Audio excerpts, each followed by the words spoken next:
Alright guys, so I told you another video was coming and I wanted to talk about this awesome lens, this Rokinon, however you say it. I love this lens. It's been awesome. I use this for a lot of real estate, interior pictures. It's the 14mm, so it gets me like really wide shots and I love it a lot.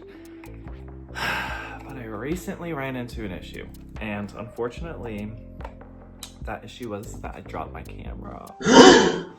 When I dropped my camera, it kind of fell down like a flight of stairs.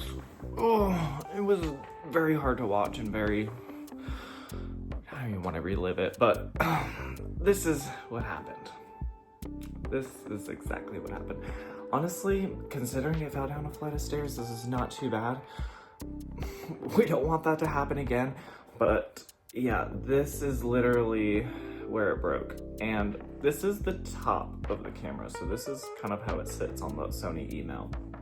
Now the only thing that sucks is literally like now when sun comes down, it literally hits directly into the lens, right? So should be a quick fix. Just replace this guy right here, to replace this hood, and it's actually screwed on, right?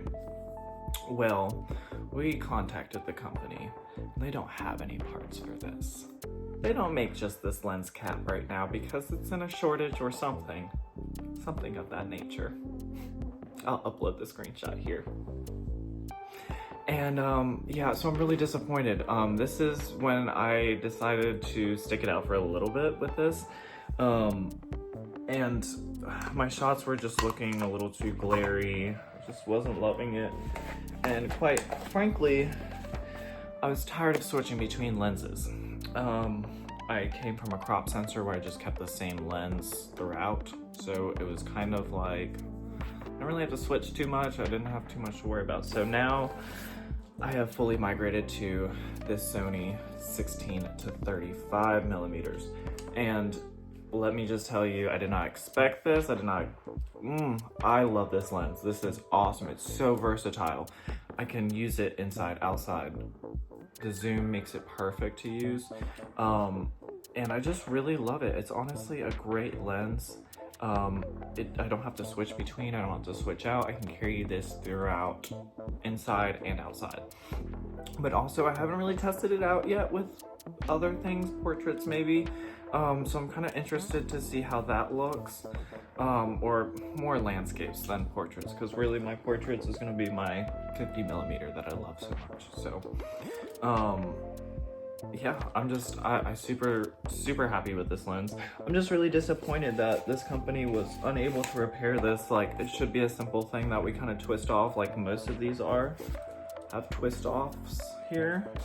Nope, this one fully bolted on and doesn't rotate, so it's gonna kind of sit in this bag for a little bit until, well, I don't know, until they say something, until they get the part. I really don't know, but I do love that lens still. We'll still try to use it here and there if I need to, but honestly with the new Sony 16 to 35, I don't know if I'll be needing it. So that's just my little caveat with that lens. I do really love it, but I'm really sad about the repairability of it, and I think that's super important when you need to consider lenses, is because you don't want to just keep buying the same.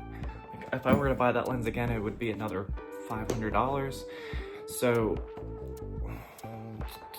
you really want to be picky choosy. Do your reviews, look at all the lenses possible, look what will work for your niche and what will work for your business. But also do those reviews on different brands, because I do like using other brands other than Sony, but Sony really does have it down pat, and they really make great lenses, and then they just work a little bit better. So go ahead and, you know, drop a comment, drop a like, do whatever. Let me know what you think, what you have used. If you have used this 14mm, let me know if you have had any issues or anything. But I really loved it up until this point. So I can't say it's a really bad lens. It's just, I wish it could get fixed. So thank you guys for watching, and stay tuned for more.